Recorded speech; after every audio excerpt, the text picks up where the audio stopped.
Lord have mercy! Look what the wind just dragged in. Ruby Sinclair's voice sliced across the smoky hum of the Red Coyote saloon.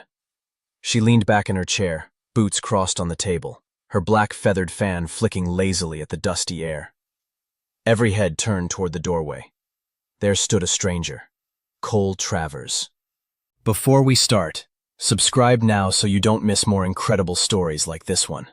Oh, and before we dive in, tell us in the comments where you are watching this video from. We love hearing from you, and always read every message.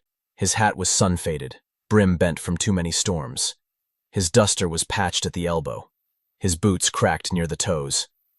He looked like he hadn't seen a barber in weeks, though his eyes, sharp, steel gray, gave away a man still alive beneath the wear. But Ruby saw only rags. "Well, don't he look pitiful?" she went on, her voice dripping sugar and poison both. "Ain't no cowboy, that one. More like a scarecrow come to life. Somebody toss him a crust of bread 'fore he keels over." Lila May snorted into her drink. Sadie Hollis slapped the table, wheezing with laughter. Cole stepped in slow, letting the batwing doors swing shut behind him. He didn't answer, just swept the room with that quiet gaze of his. Ruby wasn't done. She leaned forward, eyes glittering mean. "Darlin', did you ride all the way here on that ghost of a horse I saw out front? Poor beast looks like he's fixin' to collapse same as you. Maybe the two of you can share a blanket behind the livery stable tonight. Be cheaper than a room anyhow." The saloon rippled with laughter, cruel and sharp. Even the bartender, Virgil Pike, smirked as he polished a glass. Cole's jaw tightened, but he said nothing. He just tipped his hat low and walked to the bar, the echo of Ruby's insult following him across the creaking floorboards like spurs dragging in the dust. Cole Travers eased onto a stool at the bar, setting his hat down on the counter with a slow care that made Virgil Pike roll his eyes. The barkeep's mustache twitched as he leaned close, rag in hand, smearing a glass more than cleaning it. "What'll it be, stranger?" Virgil asked, his tone already curled in contempt. Cole's voice came steady, low. "Sarsaparilla." For a moment, silence hovered. Then Ruby let out a shriek of laughter so sudden it startled the piano man into striking a wrong note. "Sarsaparilla," she cackled, slapping her knee. "Did y'all hear that? Not whiskey, not rye, a child's drink. Lord, I knew he weren't no real man." Lila May nearly toppled her chair, giggling. Sadie pressed a hand to her mouth, eyes wide with mock horror. "Next thing he'll be asking for a glass of milk," she chimed. Virgil snorted, tossing the glass aside. "Sarsaparilla, huh? What's next? You want me to cut it with sugar water and stick a peppermint in it? Boy, this here's a saloon, not a Sunday school picnic." The crowd roared. A couple of card players joined in, shaking their heads at Cole as though he'd wandered into the wrong world. Cole didn't flinch. He slid a silver dollar across the bar. The coin caught the light, shining sharp against the grimy wood. But instead of respect, Virgil narrowed his eyes, lifting it between his fingers. "Well, well," he drawled.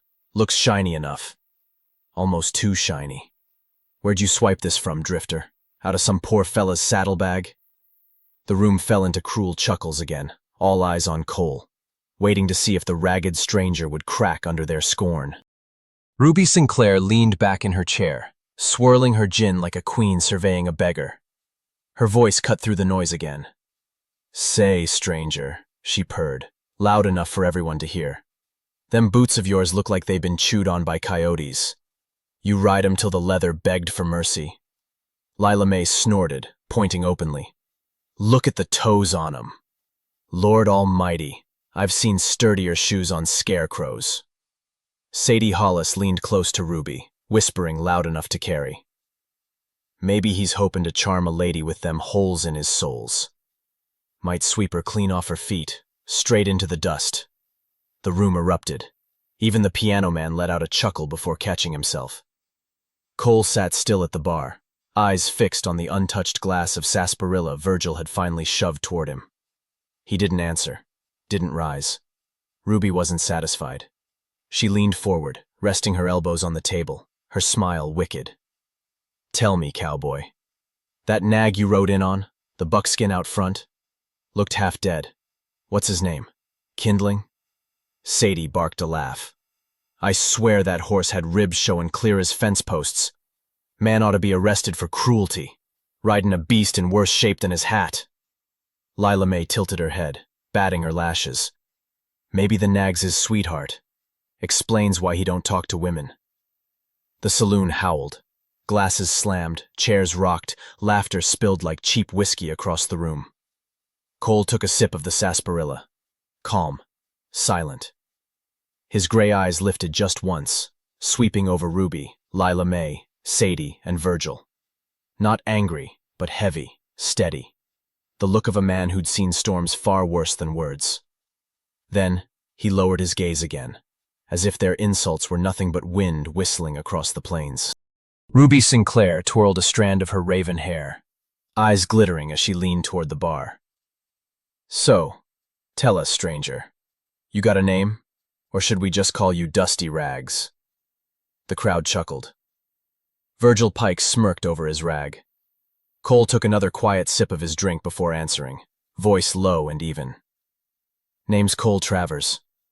Travers, Ruby repeated, wrinkling her nose as though the word tasted bitter. Sounds plain as dry bread. Ain't no wonder you're sitting here alone. Lila May chimed in, her laugh like a mocking bell.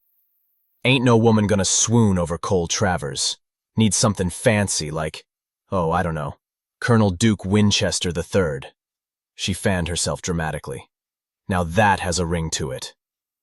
Sadie Hollis tilted her glass at Cole. Where you from, Travers? Some tumbleweed ditch out yonder?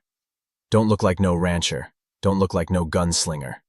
Looks more like a man who lost his way and ended up here by mistake. Cole's lips twitched, almost a smile. Could be, he said. That small reply only stirred Ruby's temper. She slammed her glass down, the sound sharp as a pistol shot. Could be, she echoed. Man, you sit there like you ain't got a spark in your whole body. A woman wants a man who'll fight for her, who'll strut into a room and command it. Not some quiet drifter sucking on sarsaparilla like a boy hiding from whiskey. The laughter swelled again, crueler this time, bouncing off the walls like gunfire. Cole didn't flinch. His calm stare met Ruby's just once, then drifted back to his drink. That silence, steady, unbroken, only made them mock louder, as if trying to force him to break. The room was humming with laughter, dice rattling, cards slapping. But Ruby Sinclair wasn't done.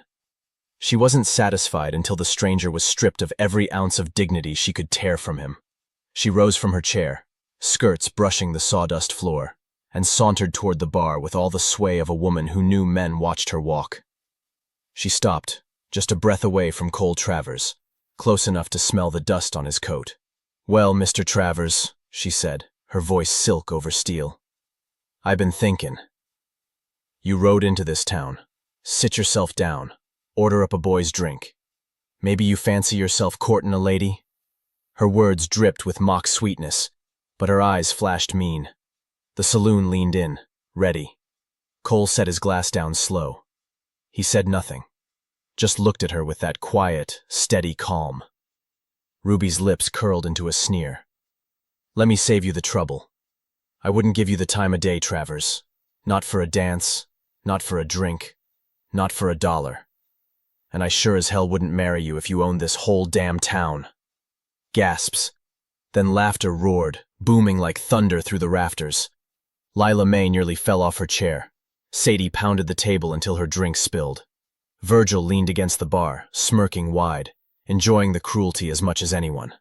Ruby leaned in closer, her whisper meant to cut deeper. A man like you ain't worth more than the dirt on his boots. Best get used to drinking alone. Cole's jaw worked, tight, but he stayed silent. Only his gray eyes flickered, storm clouds gathering, before he lowered them again. The saloon exploded with more laughter, cruel, echoing, endless. For Ruby, it was victory. For Cole Travers, it was a scar that would stay with him long after the laughter died. The roar of laughter still rattled the rafters when Virgil Pike decided to have his share. He leaned over the counter, arms braced wide, mustache twitching like a vulture's grin. Well now, Ain't that the gospel truth? He sneered, nodding toward Ruby. Ain't a soul in Sagebrush would take up with a drifter like you, Travers. Hell, even the hogs out back got more pride than to keep your company. The saloon snickered, waiting for more. Virgil obliged. You walk in here with boots looking like they've been gnawed on by rats, a hat that's seen more storms than sense, and you got the gall to toss a shiny coin like you belong? He picked up the silver dollar Cole had laid down earlier and flipped it in the air with a smirk.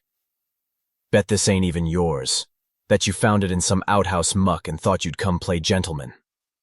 The laughter came harder, sharper. Virgil leaned closer, his voice booming so all could hear. Tell you what, cowboy. You'd do better spending that silver on a bath and a shave, maybe a new shirt that don't smell like horse sweat. Then, maybe, a saloon girl'd let you fetch her boots from the mud. But court one? He spat into a tin cup. Not in this lifetime. The room erupted.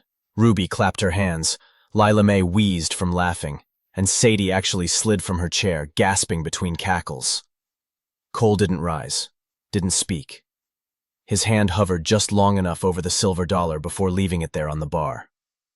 He picked up his hat, set it on his head, and stood slow, every eye on him. The insults clung to him like burrs, cruel and sharp. But his silence, calm, steady, seemed almost heavier than the laughter itself. The Red Coyote Saloon rocked with cruel laughter, spilling out of every corner like a flood no one cared to stop. Ruby was still grinning sharp. Lila Mae was wiping tears from her cheeks, and Virgil Pike smacked the counter in triumph, pleased with his own wit. But Cole Travers stood silent. He adjusted his hat low over his brow, slow and deliberate, as though shielding himself not from the smoke or the light, but from their eyes. His glass of sarsaparilla sat unfinished, beads of sweat trickling down its side. He didn't touch it again. No words, no rebuttal. He simply set one coin on the bar, heavy and bright, a piece of silver gleaming against the grimy wood. Virgil eyed it but didn't thank him. Cole pulled his coat straight, gathered himself, and turned. The sound of his spurs, soft, steady, measured, cut faintly through the saloon's roar. The floorboards creaked under his boots, groaning like they too felt the weight of the moment. Behind him, Ruby's mocking voice rang again, high and sharp. Ride careful, Travers! Don't let that bag of bones you call a horse give out on you. More laughter. But Cole didn't pause, didn't give them so much as a glance over his shoulder. He walked through the haze, pushed the batwing doors open, and stepped into the brightness outside. The sound of the saloon, cruel, howling, heartless, bled out into the dusty street, then dulled as the doors swung shut behind him. In the sudden quiet, only the wind stirred. The sky stretched wide, open, endless. Cole took a long breath, slow and steady, as though filling himself again with the silence the world denied him inside. Then he walked toward his horse, each step measured, dignified. The calm of a man who knew storms past, but left scars behind. The brightness of day swallowed Cole Travers as he stepped away from the Red Coyote Saloon. The roar of cruel laughter dimmed behind him until it was just a ghost rattling inside those swinging doors. His horse waited where he'd tied him, an aging buckskin with ribs showing faint beneath the hide. The beast lifted its head at Cole's approach, ears twitching, eyes tired but loyal. Easy now, Buckshot, Cole murmured, his voice softer than it had been inside. He ran a hand down the horse's neck, rough palm against warm hide. The horse snorted as though answering, nudging against him. Cole untied the reins, slow and steady, ignoring the curious eyes peeking from windows and porches along the street. To them, he was just a beaten drifter, another poor soul pushed along by wind and hunger. Nobody hurried to stop him. Nobody offered a word. He swung into the saddle with a practiced ease, though the motion creaked as much as his boots. He sat for a moment, letting the silence of the town press in. The only sounds were the leather straps shifting and Buckshot's steady breathing. Behind him, the saloon doors creaked open, more laughter spilling faint into the air before slapping shut again. He didn't turn to look. Instead, He tapped his heels gently, and Buckshot started forward. Dust rose behind them as they moved down Sagebrush Crossing's main street, past the bank, past the smithy, past faces that barely bothered to look up. By the time he reached the edge of town, the noise had vanished. Only the wide horizon stretched ahead, sun blazing over an ocean of grass, sky rolling out forever. Cole's shoulders eased, his jaw unclenched. Out here, there was no laughter, no cruel voices, just silence, wind, and the endless promise of the plains. Sagebrush Crossing breathed again after the stranger rode out. The dust he left behind still hung in the air, curling along the street like a whisper. On the porch of the general store, old Mrs. Higgins squinted after him, tugging her shawl tight around her shoulders. "Don't know what y'all are laughing at," she muttered. Man carried himself mighty calm for all that mockin'. But the laughter hadn't died in the saloon. Virgil Pike leaned in the doorway now, wiping his hands on a filthy rag, a smirk carved deep into his face. "Calm, huh? More like empty. Ain't got nothin' in his pockets but lint. Fella's a drifter through and through." Ruby Sinclair appeared behind him, fanning herself, eyes still glittering with cruelty. "Lint and dust," she said sweetly, "and a horse fit for glue. Lord, what a sight." From the poker table near the window, a ranch hand called out, "Bet he ain't even got a place to sleep tonight. Probably curlin' up under his nag." The saloon girls laughed again, mean and sharp. But out on the boardwalk, a different tone stirred. Young Tommy Wilkes, barely old enough to grow whiskers, leaned against a hitch post and frowned after Cole's fading figure. "Funny thing," he said. "Didn't seem like no drifter to me. Man sat there calm as stone. Didn't rise to nothin', not even when y'all cut at him. Ain't that odd?" "Odd," Virgil barked. "It's pitiful. Man's too broke to get riled, that's all." Yet a murmur passed among a few townsfolk. Something in the way the stranger had walked, slow, steady, quiet, unsettled them. He hadn't looked beaten. He hadn't looked desperate. He'd looked like a man who knew exactly who he was. The gossip swirled, half mockery, half curiosity, until the echo of hoofbeats finally vanished into the open plains. The Red Coyote saloon had just begun to settle, the cruel laughter fading into low chatter, when the creak of boots on the boardwalk drew heads toward the door. Ezekiel Harper, the town banker, stepped inside, dust clinging to his long black coat. He carried a leather ledger under his arm, spectacles perched on his nose, his manner solemn as Sunday service. "Afternoon," he said, voice dry as paper. "Anybody see a fella ride through just now?" Tall man, gray eyes. Buckskin horse Virgil Pike smirked, jerking a thumb toward the open doors. "You mean that ragged drifter? Sat right there at my bar, drinking sarsaparilla like a sickly boy. Rode out looking like he'd starve 'fore the week's done." Ruby giggled, but her laughter was thinner now, wary under Harper's gaze. The banker's brows knitted. He set his ledger on the bar with care. "That ragged man," he said slowly, "ain't no drifter. That was Cole Travers." The room went still. Even the piano went quiet, the silence hanging heavy. Lila Mae blinked. "Cole Travers? Never heard of him." "You heard of him," Harper replied, his voice chilling now. "Travers owns near half the grazing land this side of the territory. 5,000 head of cattle. Rail contracts that'd make a senator bow. Richest man west of the Mississippi. And you all jeered him out like a beggar." The words dropped like stones into water.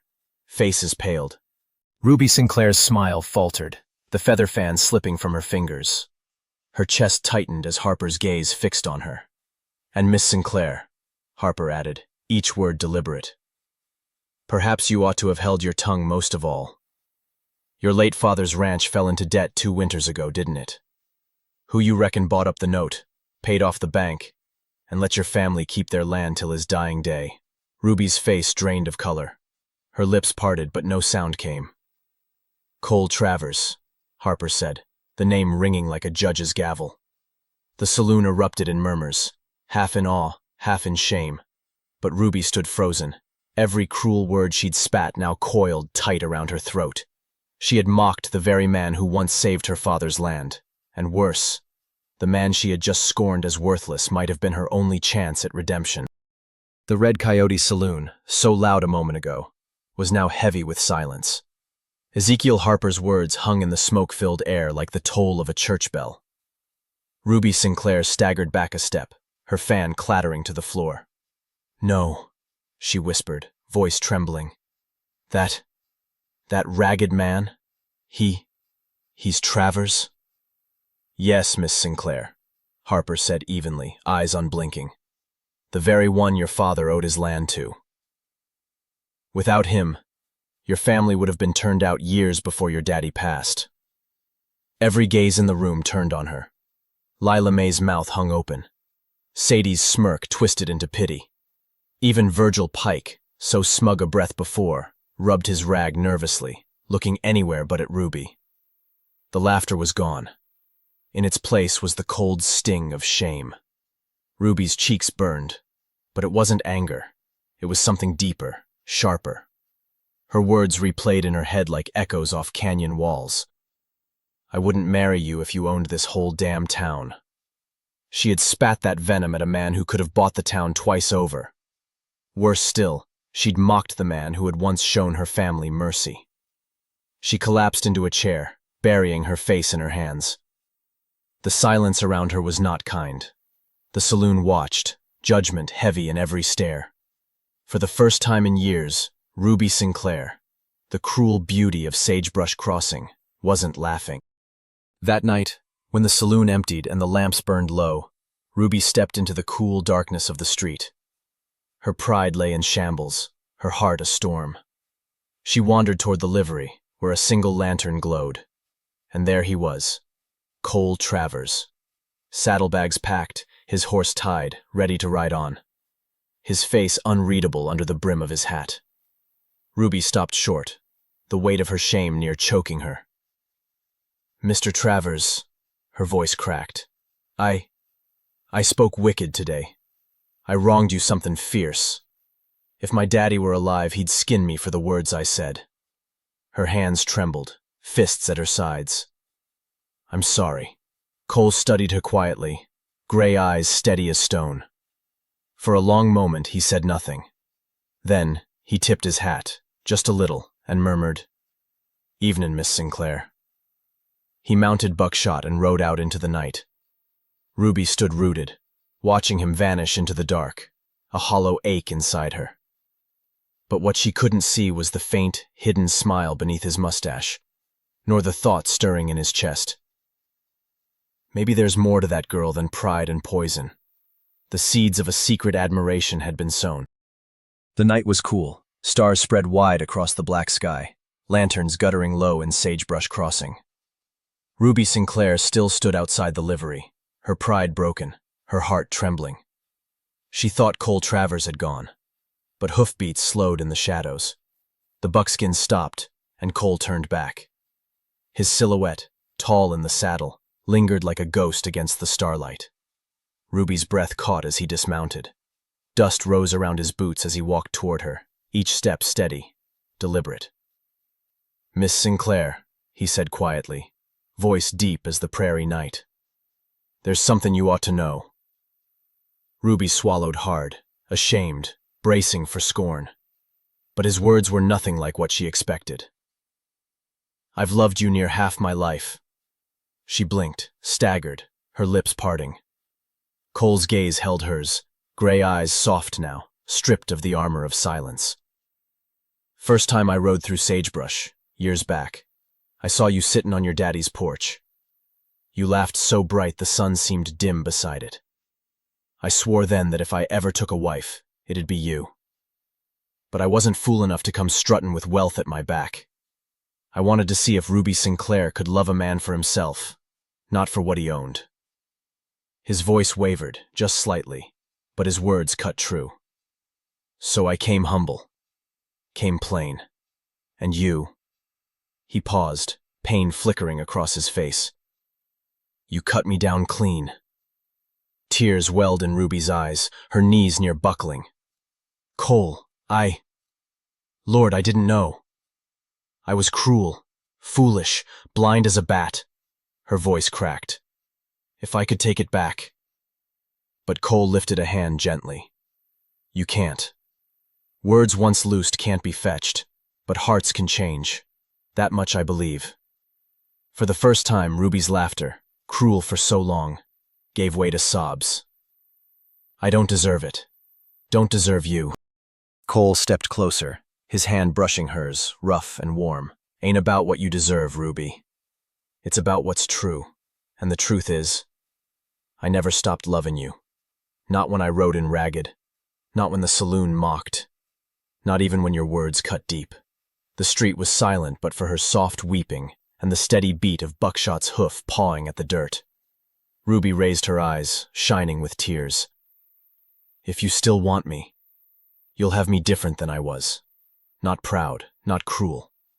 Just a woman who wants to be worthy of a man she wronged. Cole's weathered face softened into a smile. He tipped his hat, then let it fall, reaching for her hand instead. And there, under the stars of Sagebrush Crossing, the hidden millionaire cowboy finally claimed the only treasure he'd ever truly wanted. Thanks for riding with us, friends. If you want more Western love stories, hit subscribe so you don't miss the next one.